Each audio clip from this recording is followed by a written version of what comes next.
जब बिहार के लाखों लोग मनीष कश्यप को सपोर्ट करने लगे तो बिहार के कुछ सत्ताधारी नेताओं की नजर मनीष कश्यप को लग गई और उसके बाद मनीष कश्यप को उल्टे पुल्टे केस में फंसाकर उन पर एनएसए लगाकर तानाशाही की सारी हदें पार करके उनको जेल में बंद कर दिया जाता है। और आज अब 6 महीना बाद भी मनीष कश्यप को कोई न्याय नहीं मिलता है तो मजबूरन कवि बाला बिहारी को कुछ सवाल बिहार से करना पड़ता है। तो लोगों के लिए देश हित में आवाज उठाना क्या देशद्रोह का कार्य है? और जो गद्दार नेता भारत में रहकर MP MLA मिनिस्टर बन जाते हैं और भारत माता की जय बोलने से इनकार कर देते हैं, भारत को टुकड़ों में बांटने की बात करते हैं, क्या वो देशभक्त हैं? उन पे एनएसए क्यों नहीं लगाया जाता है? कवि बाला बिहारी, मैं मनीष कश्यप आपका समर्थन करता हूं और लोगों से अनुरोध करता हूं, विनती करता हूं कि सारे के सारे लोग जो है बिहार के इस मिट्टी के लाल जो है उनके YouTube चैनल पर जाके उनके कविताओं को देखें। जय हिंद।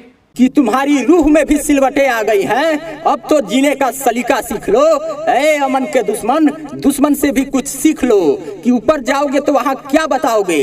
जिस मिट्टी में जन्म लिए हो उस वतन के खातिर मरना तो सीख लो। जय हिंद। मैं कवि बाला बिहारी बिहार के एक राष्ट्रवादी पत्रकार हैं मनीष कश्यप, जो बिहार के शोषित वंचित कुपोषित लोगों की आवाज को देश भर में पहुंचाने का कार्य करते थे, जो बिहार के भ्रष्टाचारी बेईमान लुटेरों के चेहरे से नकाब हटाने का कार्य करते थे। जब बिहार के लाखों लोग मनीष कश्यप को सपोर्ट करने लगे तो बिहार के कुछ सत्ताधारी नेताओं की नजर मनीष कश्यप को लग गई और उसके बाद मनीष कश्यप को उल्टे पुल्टे केस में फंसाकर उन पर एनएसए लगाकर तानाशाही की सारी हदें पार करके उनको जेल में बंद कर दिया जाता है। और आज अब 6 महीना बाद भी मनीष कश्यप को कोई न्याय नहीं मिलता है तो मजबूरन कवि बाला बिहारी को कुछ सवाल बिहार से करना पड़ता है। सबसे पहला सवाल तो ये है कि कहां गए मनीष कश्यप के वो लाखों करोड़ों व्यूअर्स और वो फॉलोअर्स जो मनीष कश्यप को सपोर्ट करते थे और उनको समर्थन देने की बात करते थे। और जब मनीष कश्यप को उनकी जरूरत पड़ी तो सभी शांत हो गए। अगर उन लाखों फॉलोअर्स में से कुछ चंद हजार भी रोड पर उतर जाते तो मनीष कश्यप कब के रिहा हो चुके होते और उनकी इतनी दुर्दशा नहीं होती। दूसरा सवाल यह है कि क्या अपने वतन के लिए, अपने वतन के लोगों के लिए देश हित में आवाज उठाना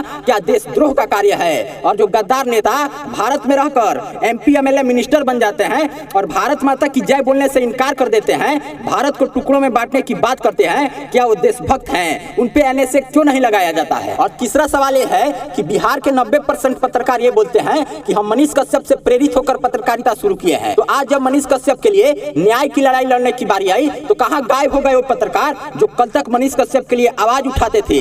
आज वो मौन हो गए हैं, या तो वो बिहार सरकार से डर रहे हैं या अपने माइक को नोट छापने की मशीन बना लिए हैं। पत्रकारिता के नाम पर बिजनेस कर रहे हैं और हमें ये देख करके दुख होता है कि कितने पत्रकार मनीष कश्यप का विरोध भी कर रहे हैं। अगर बिहार के पत्रकार ठान लेते तो मनीष कश्यप को न्याय दिलाने में ज्यादा वक्त नहीं लगता। लेकिन फिर भी बिहार सरकार कितनी भी तानाशाही कर ले, सत्य की नाव विचलित हो सकती है पर डूब नहीं सकती है। हमें भरोसा ही नहीं, पूर्ण विश्वास है कि मनीष कश्यप को न्याय मिलेगा और सत्य एक दिन फिर से जीत जाएगा। और आज जो लोग मनीष कश्यप का विरोध कर रहे हैं उनके लिए कविता की कुछ पंक्तियां प्रस्तुत कर रहा हूं, जरा ध्यान से सुनिएगा। कि वो बुलाएंगे मगर जाने का नहीं, कि वो बुलाएंगे मगर जाने का नहीं, वो बार बार बुलाएंगे मगर जाने का नहीं। वे लोग जालिम दुनिया से ताल्लुक रखते हैं, वहां जाने का नहीं। कि मैं नफरत नहीं सिखाता, मोहब्बत सबसे करो, पर देश के गद्दारों से हाथ मिलाने का नहीं। मित्रों, इस वीडियो को आप लोग अधिक से अधिक शेयर कीजिए और YouTube पे सर्च कीजिए कवि बाला बिहारी गोपालगंज और हमारे चैनल को तो तुरंत सब्सक्राइब कर लीजिए। और फेसबुक पर हमारा एक फेसबुक पेज भी है, उस पेज को जाकर आप लोग तुरंत फॉलो कर लीजिए, क्योंकि जानते हैं देश हित में जो आपको कहीं सुनने को नहीं मिलेगा वो एकमात्र कवि बाला बिहारी के चैनल पर सुनने को मिलेगा।